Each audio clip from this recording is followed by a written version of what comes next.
Welcome to Inspired Women Amazing Lives podcast, where we seek to thrive, flourish, and celebrate amazing women. I am Kimberly Wiggins, and we are hosting Inspired Women who are sharing their lives and their stories so that other women may know that the journey to their amazing life is definitely within reach. We are here every week to share resources and information that will help you along the journey to being that inspired woman leading an amazing life. Be sure to check out our new Marriage of Mindset and Marketing series. It's done quarterly, with the next episode being live at the end of March. On that series, we are hosting live coaching with mindset and marketing coaches who share their insights with business owners so they can experience the magic of coupling mindset techniques with marketing strategies. Be sure to listen in, as there's always a great takeaway for every new and seasoned business owner. Remember to like and comment, and most definitely share these episodes with another woman that you admire and who truly inspires you. Or simply share with someone you would like to inspire. Enjoy.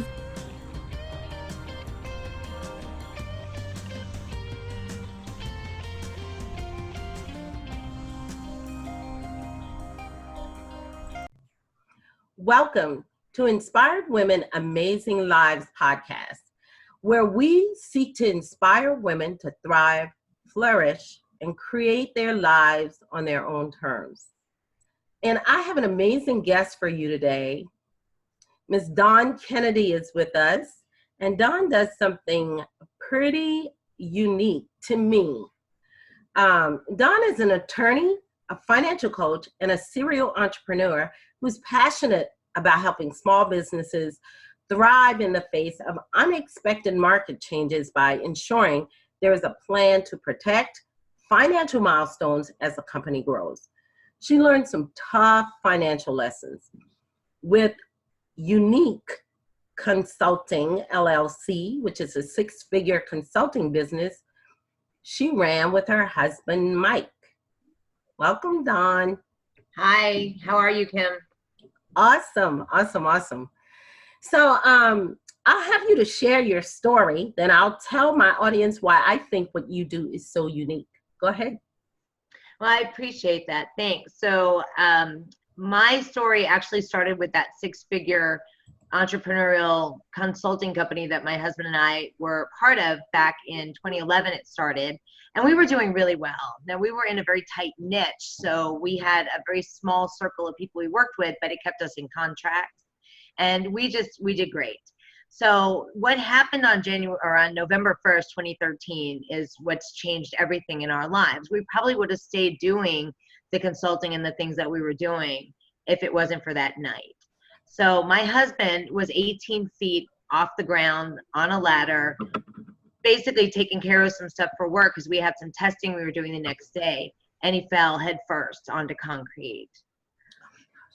Yeah, so he wasn't supposed to make it through the night, and by the grace of God, he did, but he didn't recover enough for us to keep the company, and I couldn't run the company by myself, so the company had to close. Within 3 seconds, basically, our entire life changed. We went from, a $200,000 a year company to no income. And then I got a job back with the Army as a program manager, which I had done before we left and started the company, making about a fifth of what we were making before. And we woke up, up to our eyeballs in debt without protecting our company. So we had not put in the steps that you need to protect yourself and protect the milestones as you grow, the things that I teach entrepreneurs how to do now to help them avoid the types of problems that we had. Ultimately, what happened is it took 39 months. I had to work a main job and 2 side hustles, but we had to pay $76,000 in back, bills and stuff. But of that, 30,000 of it was a lien on our house for unemployment, self-employment tax that were unpaid. Yeah. So you're talking 76 grand. That means that we had almost 50,000 in other debts and bills in the business. And you know, when you step back and look at that, we made 200. That means we leveraged 25% of our business every year. That is a huge chunk to put at risk. Mm-hmm. Wow, that is quite amazing. And you know,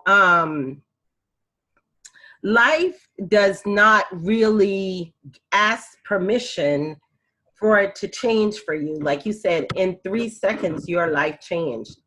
And you know, it's really amazing because I will see entrepreneurs or talk to entrepreneurs who are, you know, their business is really going well. And I'll see them a year later and they're like, I'm really struggling. And I'm like, what happened?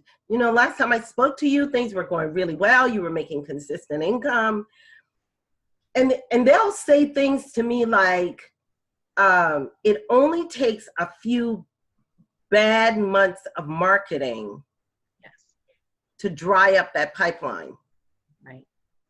It does. And, you know, the business markets change so fast. If you just think about podcasting, what was podcasting 10 years ago? How did people reach their audiences? They did more live speaking and things. So just the development of podcasting is something available to everybody, has really changed the available market to get your stories out there, to get your products out there, to share with other entrepreneurs like we're sharing today, to inspire other people. That just, you know, you had to read a book or, you know, the radio station, you might have some talk radio. So,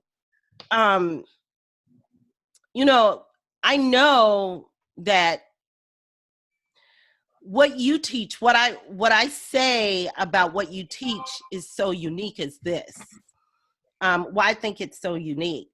When I talk to my clients, when they're starting out, and I talk to them about getting their finances in order, it's kind of like talking to them about being prepared for entrepreneurship, right? Because we are getting them in the mindset of transitioning out of a 9-to-5 to entrepreneurship. So a part of that is the financial pieces. And, you know, the most, you know, I'm honest, the most I do with my clients is we really budget for specific things. You know, we're budgeting for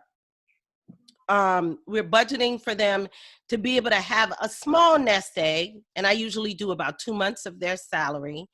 Right. And we are budgeting for all of their bills, all of their necessities, you know, a small savings if we can get it in there, and to make sure that they have paid off all of their bills before they're leaving. And then, of course, making sure that they have a business budget. Right. Yeah. And, you know, I think the hardest thing is people who are self-employed, especially when they first start out. And I hear this with a lot of my clients. Well, it was my money anyway. I'm self-employed. It's all my money anyway. Does it matter if I write myself a check, or does it matter that I take it from the till? And it matters. It matters that you treat your business like a business and you write yourself a business paycheck, and you can depend on your business to pay you every 2 weeks. And it changes your perspective on your business. And I can give you a great example. I was working with a girl who has a t-shirt business. I call her a girl. She's like 22 and I'm not. So I don't mean that disrespectfully, but she has a custom t-shirt business. And she and I sat down and, you know, I just helped her find her B number. And that is the number that's the minimum you have to take, including your salary to come home and your taxes. She was within $800 of her B number and didn't even realize it. She didn't realize that she was right there on the cusp of making enough money to be a self-sustaining business, paying herself every 2 weeks. And it's that kind of realization, it's that kind of mindset shift that kicked her into gear to move her business forward, because she just kept saying, I'm just not making it. I'm not making enough. I may have to close. I may need to just go get a job. And, you know, the reality is she didn't know her numbers. And as you know, by telling people to budget to leave, to budget to have their bills paid off, to be able to budget for their business bills and stuff. It is very important that you know your numbers. More so when you are a self-employed entrepreneur, because as you know, and I know, and other entrepreneurs who've been around it know, business is cyclical. So you are going to have a banging month, and then the next month you're not going to have such a great month. And it's just, that's the nature of business as just what it is. And so if you don't have this concept of what you have to make at a minimum, and you don't have a perspective to squirrel a little bit extra away on those really great months, when you have those couple, like you were saying, you know, few bad months of marketing and the pipeline dries up, and then you have to stop paying yourself. And once you stop paying yourself, you're going to stop showing up the way that you should be showing up, because you're going to be stressed. And one thing about financial distress is it makes you sound desperate, because you have to make a sale, because you have to make money. Desperation doesn't sell anything. When you have to make money, people get suspicious. They can smell it on you that you are just out there to make a sale. You don't care who you're selling to. You're just out there to get it. So you now lose your choice of clients. You have to turn, you know, you no longer have the power to turn away the people that maybe aren't a good fit for you. And so you're actually in kind of this spiral, and it just all starts from not knowing your number, not having a plan, and not understanding that your business is not a piggy bank. It is not a hobby anymore. It is a business and needs to be treated as its own entity. Thank you, Dawn. That was that I could not have, well, I couldn't have said it that good because I'm not a financial coach, but that was very well said. I hope my audience is listening, because I'm sure that's going to be an aha moment for someone and really hit home. Now, before we go any further, if you could specifically break down for me, what do you work with entrepreneurs on? Financial coaching is kind of broad. So if you will break that down for us and let me know exactly what your niche is. Absolutely. So financial coaching on the personal side is where I really got started. And that was getting people specifically out of debt and putting away money for the future and living a life they love. On the entrepreneur side, I do the same thing, treating the business as a business. So it depends, particularly if they're in their first, let's say, 3 years of business. We do things a little bit differently, because most of the time they're not consistently hitting that B number. They're not consistently self-supporting. And sometimes very strategic decisions, like which of your products needs to come to market first? Which one of your things needs to happen now? Where should you be putting your energy on your focus, your budget, your audience? Are you in the right audience? Those kinds of questions really need to be answered. So we do a lot of strategic work there in the first 3 years to get them to the B number, and then to get those first, what I call profit parking lots, where they're making very smart decisions as to protect themselves and to make the next investment to grow. I've also worked with people who have been in business for over 20 years.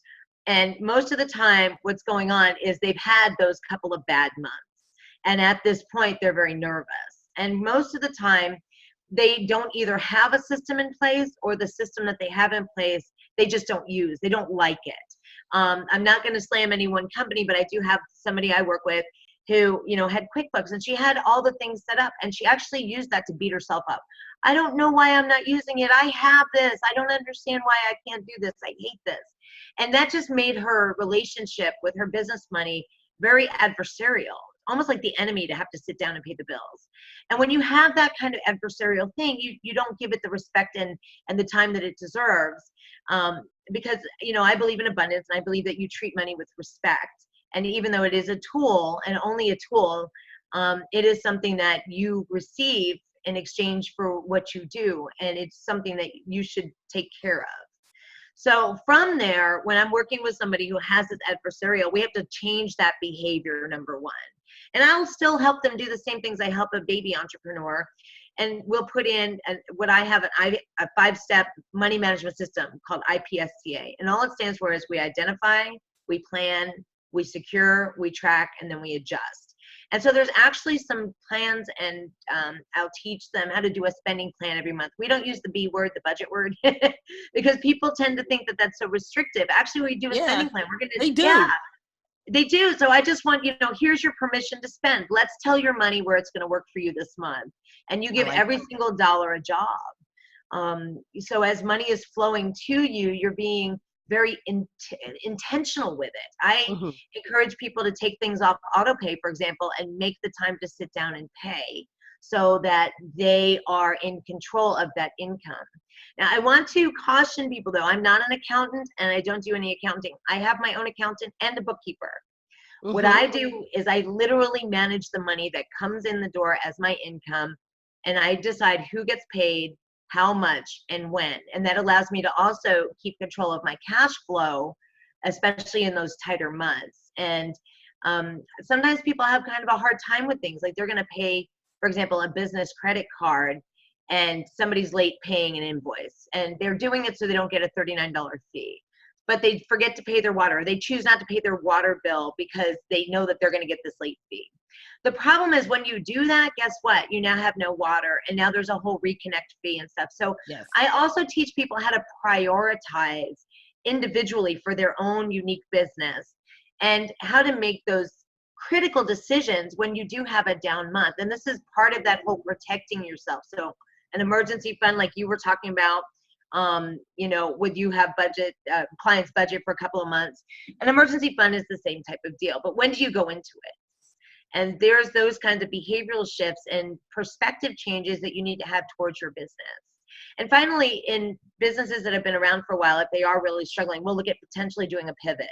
So we'll look at your audience, your delivery, your focus, and your processes to see if we can change something in there to go ahead and restart that engine to making money. I really like that. That's why I think Dawn is a little unique in her approach as a financial coach. I really, really love all of that. And, but you said a couple things before I forget that I really wanted to hone in on. All right. So you talked about the B number. Explain to my audience what that B number is. Absolutely. So the B number, that's short for the breakthrough number. And I want you to think of your business as having 4 walls. And I want you to pay to protect the inside of your business before we pay anything on the outside. And this kind of speaks to that prioritization. So we're going to have 4 walls. The first wall, we're going to pay our rent and utilities, or we're going to pay our internet and phone, depending. I want you to first protect your access to buyers. Because even if you have the most gorgeous inventory in the world, if you get your doors locked for non-payment, nobody can buy from you. And if you cut off your internet as an e-commerce business, no one can buy from you.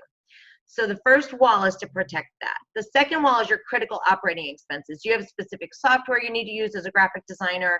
Or do you have some payment processing fees that you have to secure? These are the things that if the sun exploded, you couldn't do business without. The third thing would be figuring out your right spend or your minimum spend for inventory and products and things that you need to have to make profit. And for some businesses, they don't necessarily have a lot of inventory, but for some they do. And so it's figuring out that right spend and how to do that. And then the last one is your payroll and your paycheck and your taxes. I want you to protect that as one of those 4 walls. I want you to pay yourself. I want you to be able to show up as your best self every day, having a hot meal and a hot shower because you paid your bills and you're able to take care of your personal bills as well. So that's what the B number is when you add those together. I love that. Now I'll tell you why that is so why all of that is so essential, because that introduces something new to me that I don't share with my clients about being able to pay themselves. And I don't know if you use a formula for that, Dawn, but when I talk to my clients about setting up their budget, I know that's a bad word. I'm going to have to change that. They really don't like that word. No, use spending plan. It works every time. Okay, spending plan, setting up their spending plan. We are not looking at paying ourselves at all. Right. For about the first year or so in that business, a year or so of making consistent income. Right. So you are, in a sense, trying to get them a little bit of gratification from the labor in their business much earlier than that. I like that. I think what happens is when entrepreneurs are set up to pay themselves, they not only get that gratification, like you were talking, a sense of satisfaction, they will stay in and fight. If they're not making money anyway, they will throw up their hands after 4 or 5 bad months and say, it's just not working, even if they have the best mousetrap that should have been brought to market. Because they're not seeing anything coming back for themselves, a lot of people will give up. Now, not every product is perfect for the market or whatever, but sometimes it's something like a tweak to your audience. Maybe you're just not talking to the right people. And, you know, if you could just hang in there for a few months and write yourself a paycheck and tweak to a new audience, you know, 1 quarter, 3 months, that is plenty of time to change your audience, to change your focus, to get your name out there in a different way. And so I do want people to have that goal of paying themselves as soon as possible. And that's why the B number doesn't consider overhead, because the way I like to think about it is if you only make overhead, you'll have very skinny kids because you won't be able to feed them. Now, audience, that is so funny. Audience, I do have a silent guest here, and she's my surprise guest. She'll come on shortly. But she put something in the chat that was my next topic that I was going to ask Dawn about. So I'm going to go ahead and read it. She says, yet you work that magic of your key numbers without spreadsheets. Whoa. Dawn, that was my next question. Yes. Tell us about how you do that without spreadsheets. And I'll tell you why this is so important for me. Oh, and I do want to say this, audience. Dawn is a pretty sharp lady. She's very, very smart. I was an accountant.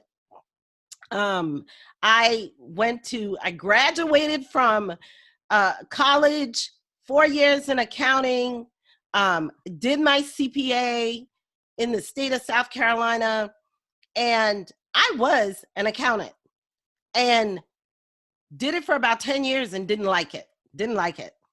So for Dawn to really love this stuff, kudos to her, hats off. And whether she's an accountant or not, it doesn't matter. She knows how to tell you how to manage your money. That's huge, because I can tell you as an accountant, I didn't do a good job of managing my own money. I was good at helping people figure out their books and getting it all tidy and neat for the IRS. But guess what? My financial state was a hot mess. Yeah, so right. Yeah. Accountants aren't always like the authority, because 9 times out of 10, our financial business is in a mess. So I just wanted to caveat that. Go ahead, Dawn. Tell us all about how you do that without spreadsheets. So I don't like spreadsheets. I was a program manager before, and I didn't even like to use like Microsoft Project or any of these other things. I'm not a fan of those things. I just don't like them. And I decided a long time ago, back in 2013, actually, after the accident, when we started doing this, my husband is the spreadsheet guy. He's the metrics guy. He used to develop methodology guy. And so that was his love, and he used to do that. Well, after his accident, when I had to be, the primary person on this, I threw up my hands and said, I don't use Excel. I don't do spreadsheets. I don't like them. So I actually developed some templates to use, some organizational tools to use. I actually handwrite. Now, some people even use apps on their phone that don't use spreadsheets, so they pay their bills by apps. But I actually handwrite on templates each of my different areas that I'm going to pay as far as my expenses or park profit, where I'm going to put that. And as a project manager, a lot of times I can show people how to forecast or to backwards plan and back themselves up into that profit, but they have to have a place to put it. And I do that without spreadsheets because I just have templates that I use, and I prefer to handwrite. And I'm not saying there's anything wrong with spreadsheets, but I know a lot of people who aren't fans of spreadsheets. And to be honest, sometimes they're hard for me anyway, they're hard to read. So I'm not a fan. Very nice. There are a lot of businesses who prefer to not use spreadsheets. So yeah, awesome. I love it. All right. So we're gonna before we take this short break, because we're going to take a short break in a minute, but I wanted to ask you one more question. This is what I found so interesting about your story. You went from being a lawyer to a financial coach, Yes. and your life lessons going through that tragedy in your family and your business really ushered you into that experience. Your total experience was born out of that. Share Yes. with us a little bit more about that transition. Oh my gosh. So I was actually finishing my third year of law school when my husband had his accident. I took my finals from the Shepherd Center in Atlanta. They allowed me to do that. So that was the rehabilitation hospital, the big spinal cord and head injury rehabilitation hospital. So I took my final exams for my 3L year there. Because I went part-time, I had 4 years. So I still had 1 more year to go. And I was doing that, again, while working the job and doing the side hustles to try to keep us afloat. And a very interesting thing about when you're trying to get a law license, they don't like things like bankruptcy. So even though we were way in over our heads, I knew that if I wanted to get a law license, I was going to have to stay as far away from that as possible, put my plans in place, and continue to document that so I could prove to the bar that I was not going to be a risk to my clients. They don't like it if lawyers steal from their clients, and they will not give you a license to practice law if they think you're a financial risk to the public. A lot of people don't know that. Yeah, you have to pass a moral application or a moral determination to prove that you're not going to be a risk to the public because you do have a license.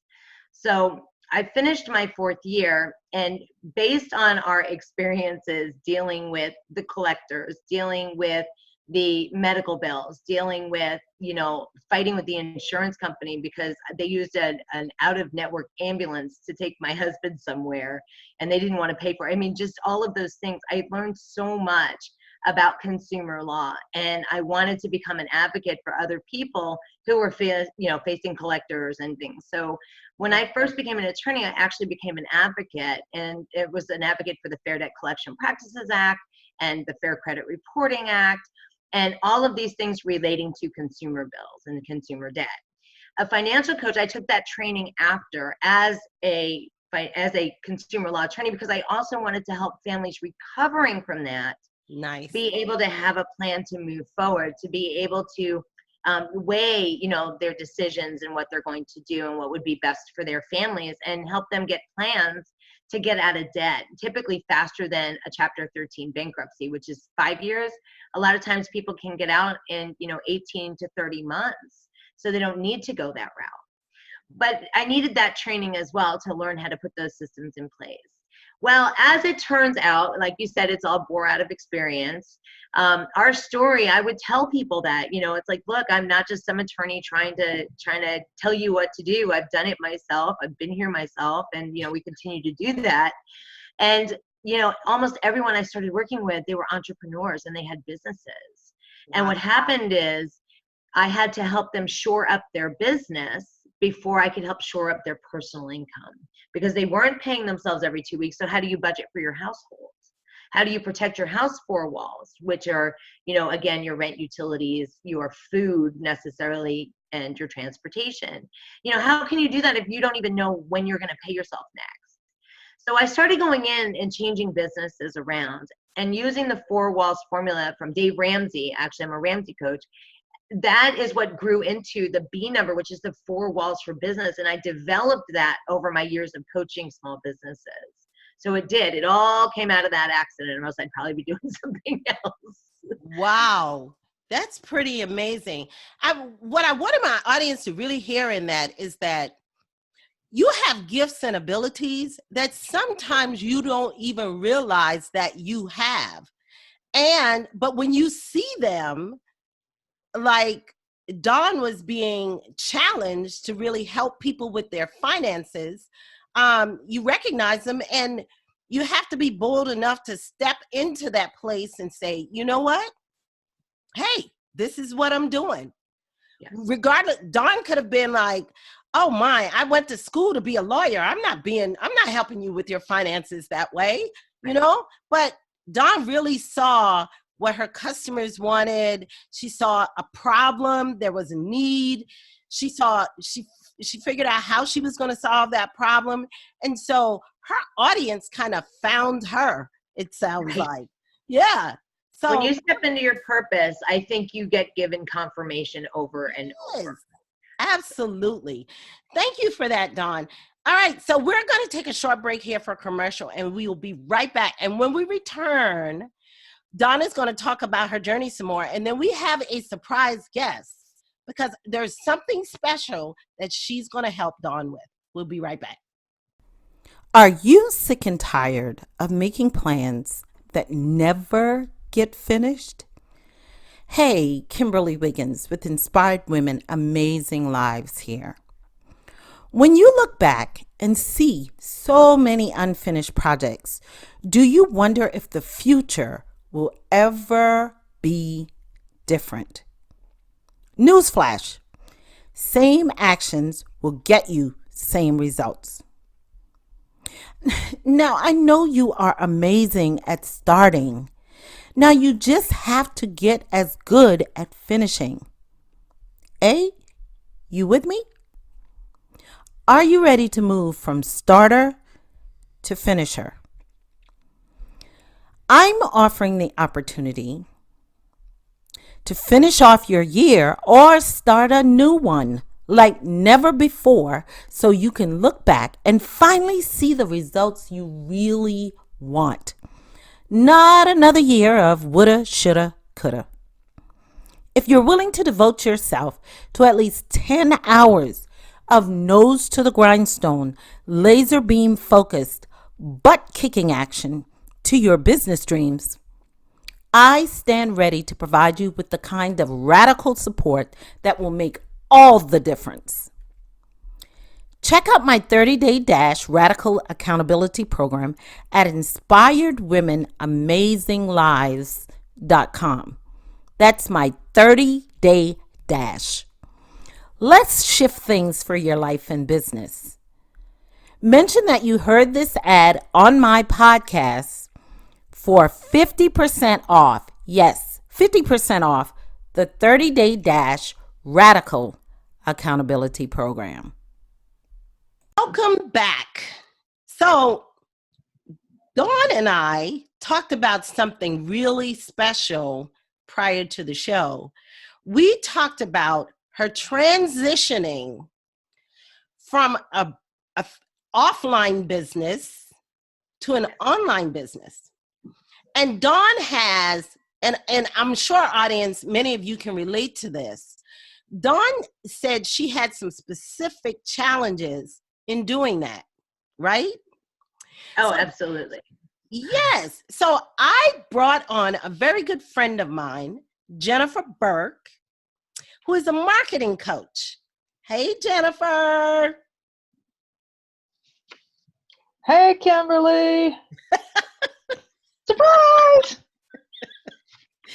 Jennifer is the owner of Mighty Marketing Mojo, and she helps solopreneurs find the joy in marketing their businesses to their ideal clients. She tames the tech and creates strategies that work for you and to help move your business forward. And she is the research queen. That's what I call her. She can research anything, and she does an awesome job at it. Thank you, Kim. So, Jennifer, I asked you to come today because I knew Dawn had this issue, and I know that you help people tame their tech. And Dawn, one of the things, Dawn, if you will share with us some of the struggles you've had moving from an offline business to an online business. So I think, like other entrepreneurs, some of us struggle with social media particularly. And to give you one of my biggest headaches, it's Instagram stories, how to cut them up and make these longer stories. That's a big one. Another thing, as far as marketing goes, I don't think anywhere people understand right off the bat what it means to do this funnel marketing stuff. And when you're doing an offline, most of my stuff came all by referral. So I would help one family and they would send me someone, or I would help somebody and they'd send me their uncle or their niece or whatever. And so I didn't do a lot of marketing. I just, never really had to. And it's just not something that I understand very well. And so I have been in this pivot, as I was telling Kim, meaning that I was going from helping primarily families now to really helping the entrepreneurs and developing an entire system for them. And getting that out there, especially when you're the first one who has an oddball thing like the B number, so nobody knows what that is. And it's not something that you can, figure out in a tagline. So these are all challenges that I've had getting out there and letting people know that, I'd love to work with people who need help because I want to help businesses thrive because I don't want them closing, due to debt and taxes. You have a passion and a purpose, and I think that's really key, and that's something that obviously your message would convey, and that's part of what's going to attract the right people to you because they see that passion and they see that purpose.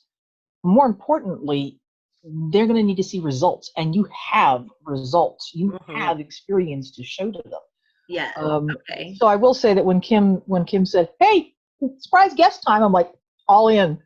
I went and I poked around your website, your online presence, and there's all the good stuff going on there, and there's a lot of things that I'm like, I think I got questions for Dawn that I want to ask about, okay, and some things that I might make suggestions on. And you brought up Instagram stories. So the first thing that I actually ask when I talk to businesses, and social media in particular, is why are you on the platforms that you're on? So I have a Facebook page, and I have a lot of people on Facebook, and I know they also play over on the Instagram because they all have handles, and I do see them in there. So I want to make sure I'm on the platforms because I'm also on LinkedIn, but I don't do the other ones. I'm on the 3 platforms where people seem to hang out. Right. Well, and I saw on your website it also links to a Pinterest and it links to YouTube. And by the way, it's linking to YouTube directly, not to your YouTube channel. Oh, my daughter, who is 22, has been trying to help me. So I don't Pinterest. Which is cool. But, and it's funny because that's one of those things that we assume that, folks that are younger, that they're digital native and that they understand all the tech, but they don't actually understand all of it. And they don't understand why certain things work or why we need certain things to do certain things. And the reason I asked you the question about Instagram is one of those, I hear and talk to a lot of business owners, they're there because somebody said they had to be. They're there because it's big.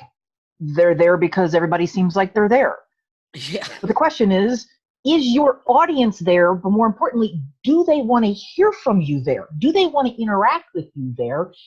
And can you get them from Instagram back to your home base? The same is true for Facebook.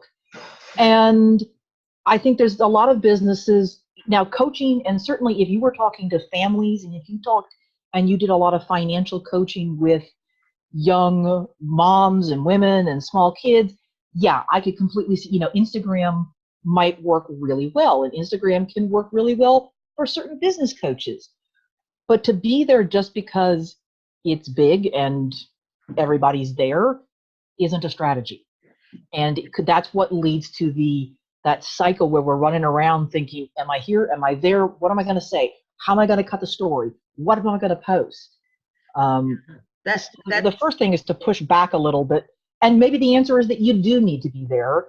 Right. But, you talked about building 4 walls and stuff of your house. When I talk about with folks in terms of their marketing, it's where's your home base and build those walls first. Yeah, love it. I love it. So many people say you have to hang out where your clients are. And that is really how I ended up on Instagram, was because there are so many entrepreneurs over there and new startups and people. But, this makes so much more sense rather than just saying, you got to go where your clients are. It's not just where they are, it's where are they going to talk to you, where they want to interact with you. Yes, love that. For you might be better off posting things in LinkedIn to talk to small business and, especially businesses that are e-commerce, that has a physical location, that are retail, that could really benefit from your financial systems even more than some of my other online pals, because, they need to figure out how to deal with things like overhead versus paying themselves first and taxes. And we all as business owners have to worry about that.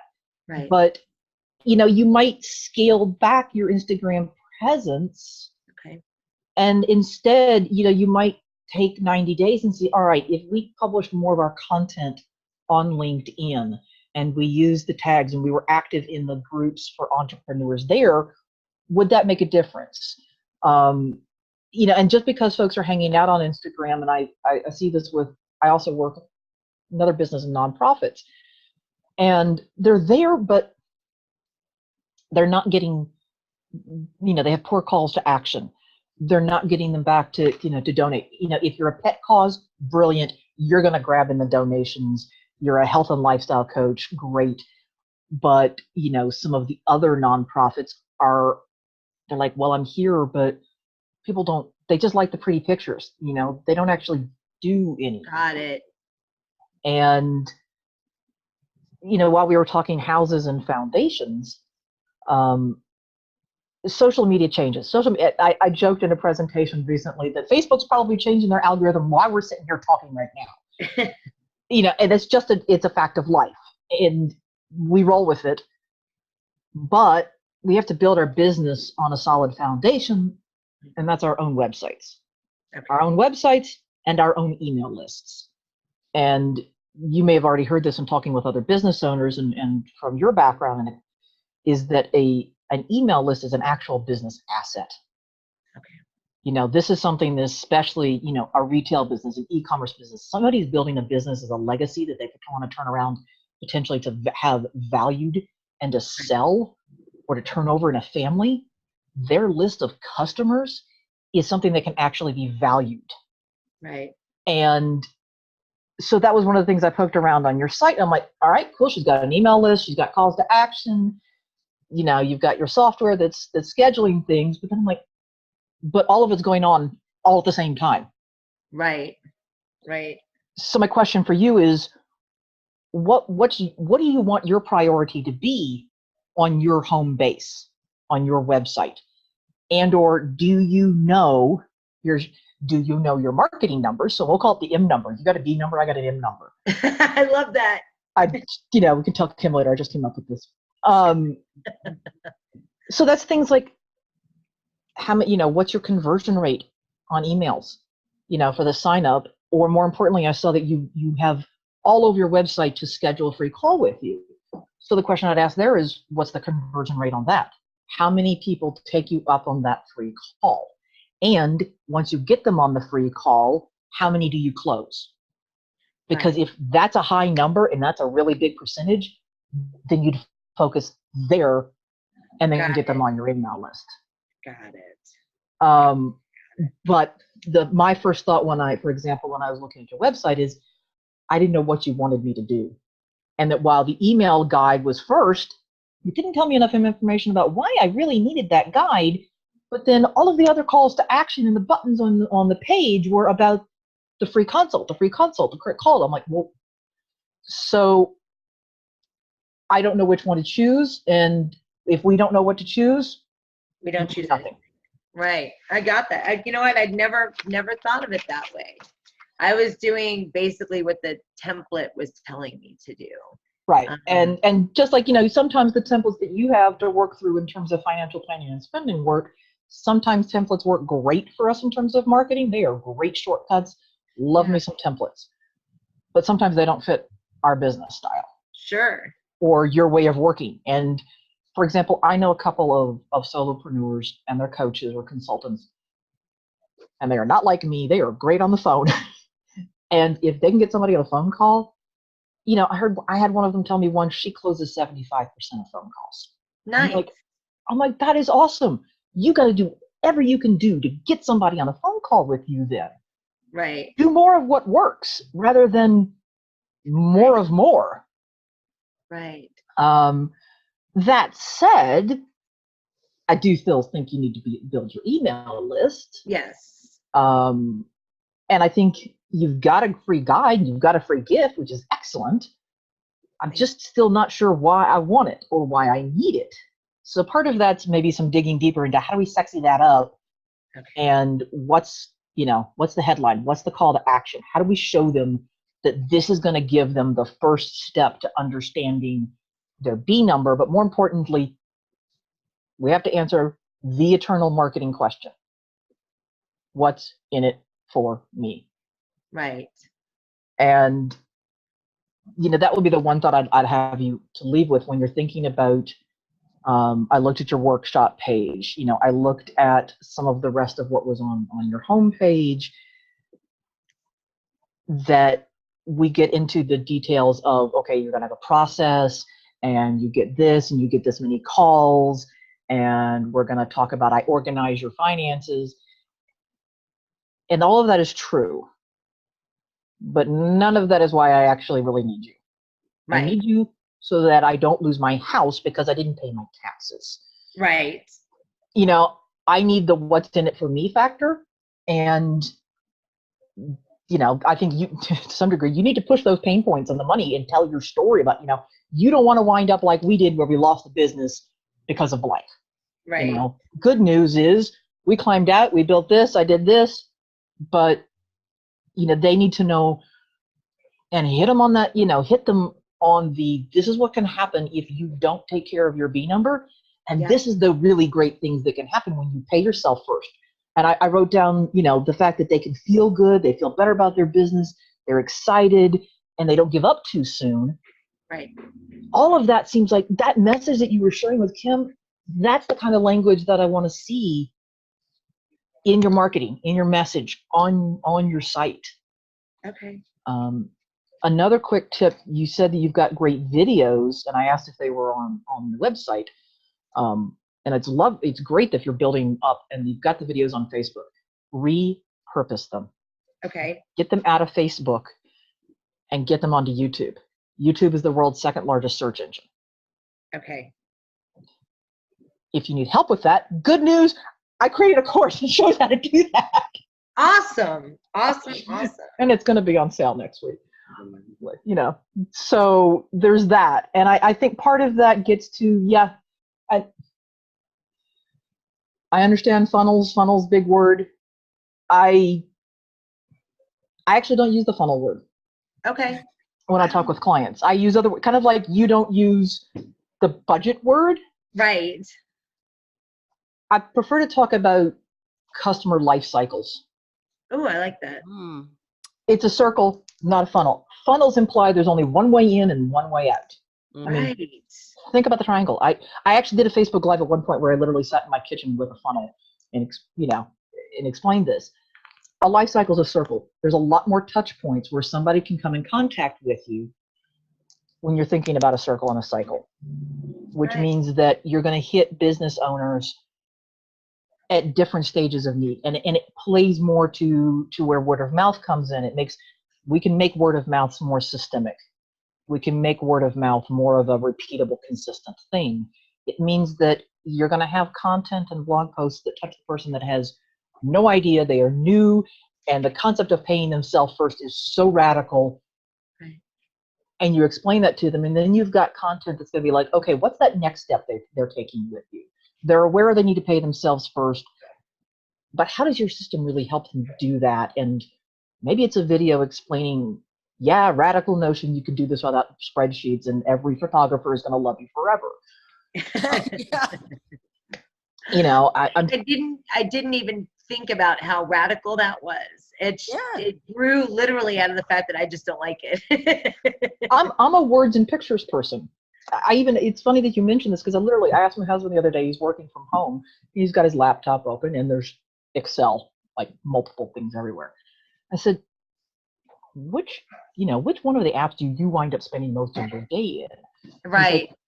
He's like Excel and PowerPoint. I'm thinking, I'm in Word all day and Canva. I am definitely not an Excel person. I am, I guess, what you would call the PowerPoint ranger. I learned that from working with the Army, that everything is, of course, a brief, right? Everything is tell them what you're going to tell them what you told them kind of thing. So that I do. But the other stuff I don't at all. And it just never occurred to me that this would be a different, radical way. I thought the B number would be kind of a disruptor in that people have a metric that they can use now for strategic planning. Double my B number, triple my B number kind of thing. I think it is. Let's also keep in mind that for a lot of us, especially a lot of business owners, and if they're creative and, they started with a side hustle or a side gig and they're building it, strategic planning is a scary word too. Yeah, They think they right. know it. I think it's more a matter of, you talk about you have a vision and you know where you want to go. This is the roadmap to get you there. You're like, okay, let's put it in language that I feel better about, the same way you talked about a spending plan. Well, yeah, I'd rather spend money than sock it away and save it and never use it. Right. So sometimes it's also trying to think and write not like ourselves. Yeah. And especially if you found that you have attracted to yourself a lot of either family-owned businesses or a lot of creatives or photographers or or artists or writers or graphic designers or t-shirt creators, then figure out language that almost doesn't sound like business language and money Right. language, and find, for lack of a better word, life language. Those are some marketing broad strokes, but when you think about it that way, then we can work about the techie bits. I mean, you've already got some of the techie bits. You got an email service, you got a calendar booking service, you've got a website, and right now, at least all those pieces are connected. I did try, you've got to figure, it looks like you're working on some online payment stuff. So you've got some of those pieces. It's a matter of, do they work? But more importantly, do they let you share your message consistently and easily? Right. Right.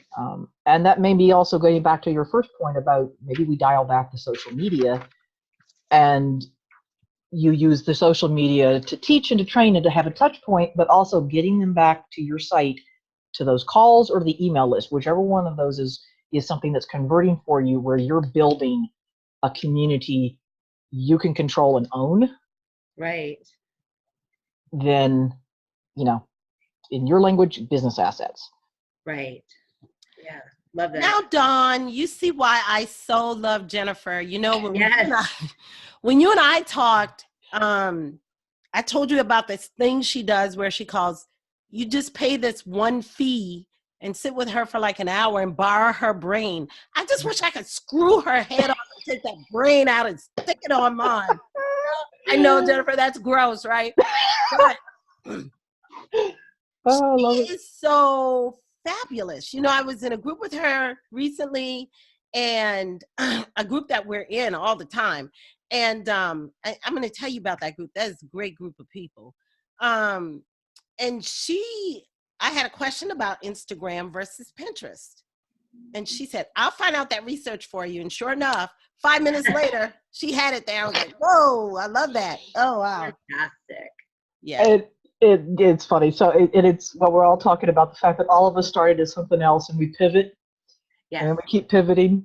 So one of my superpowers, I suppose, that's now in terms of marketing is I am actually a degreed, credentialed, card-carrying, and still dues-paying library professional.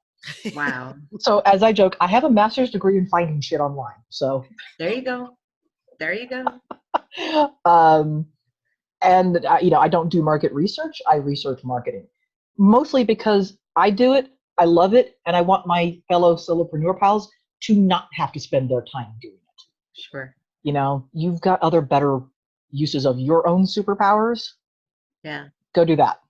Yeah. This is your zone of genius, obviously, and you love it. Yes, it really is. I can tell that you love it. I do, and it's so funny you say that. I walked away from it at one point. I walked away from marketing, all things marketing, for like 10 years. Oh, wow. But Yeah. some things you're just apparently drawn to. She's amazing. So I hope, Dawn, that she was able to give you a lot of good insight. I saw you just writing. I've got 4 pages of notes to go back to. So yes.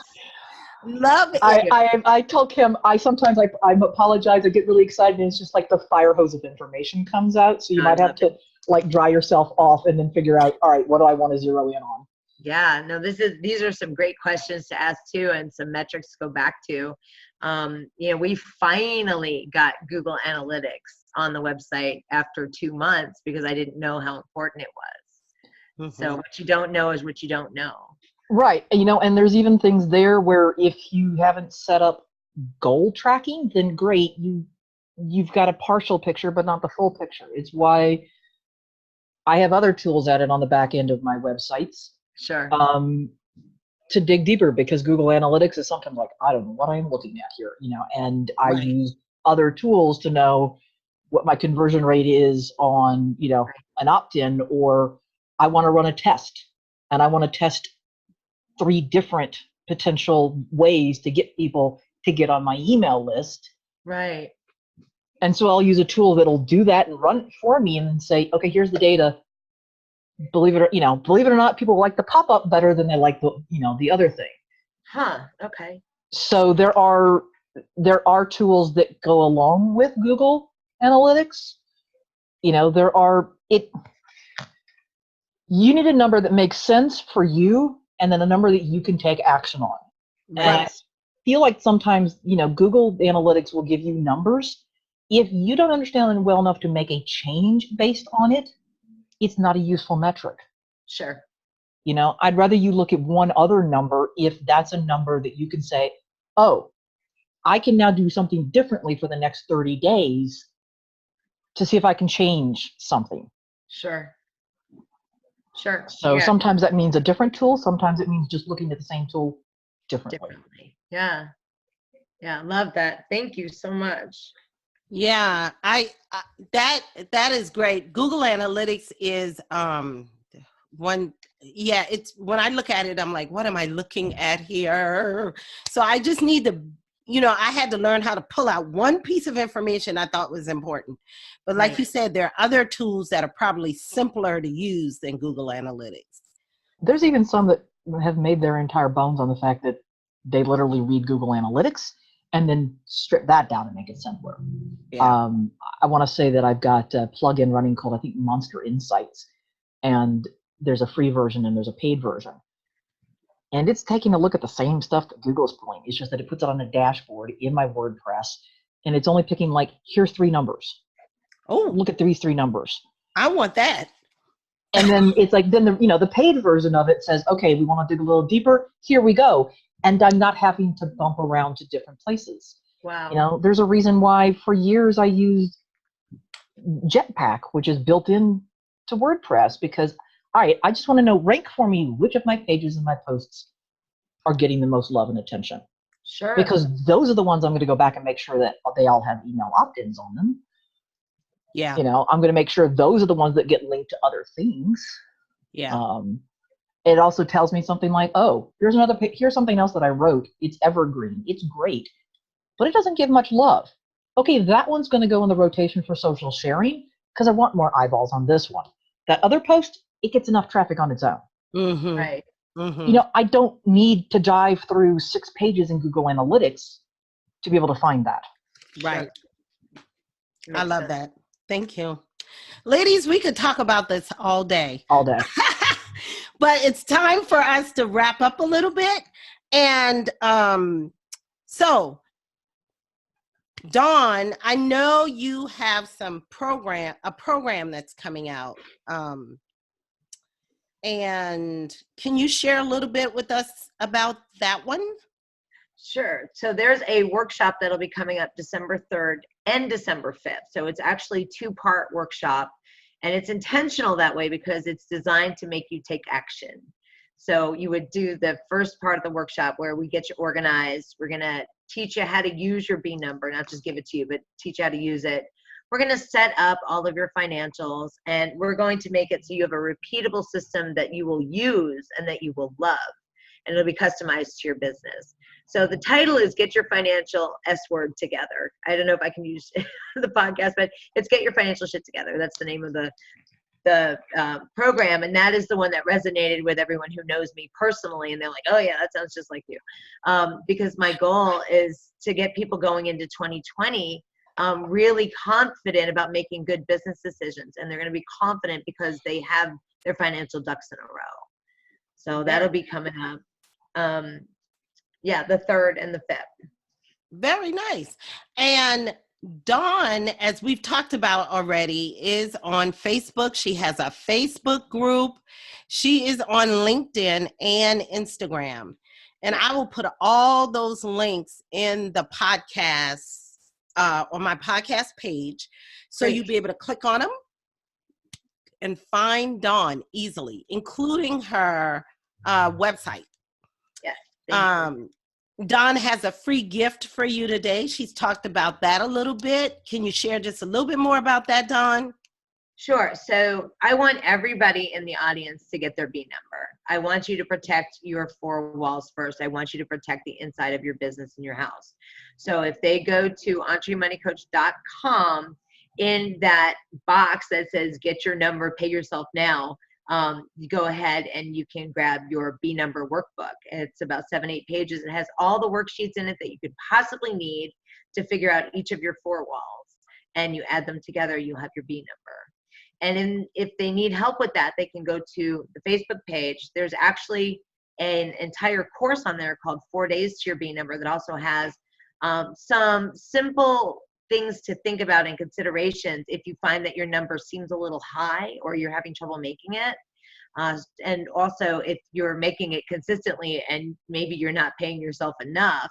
So we have some of that in there. And there's also some other tips and tricks and things that I teach to help you stay organized and to manage your money from month to month.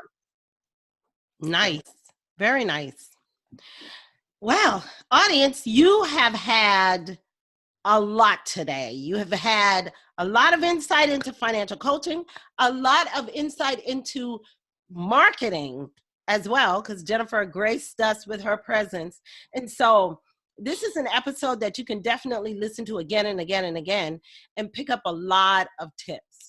Hopefully that it helps someone else in their business.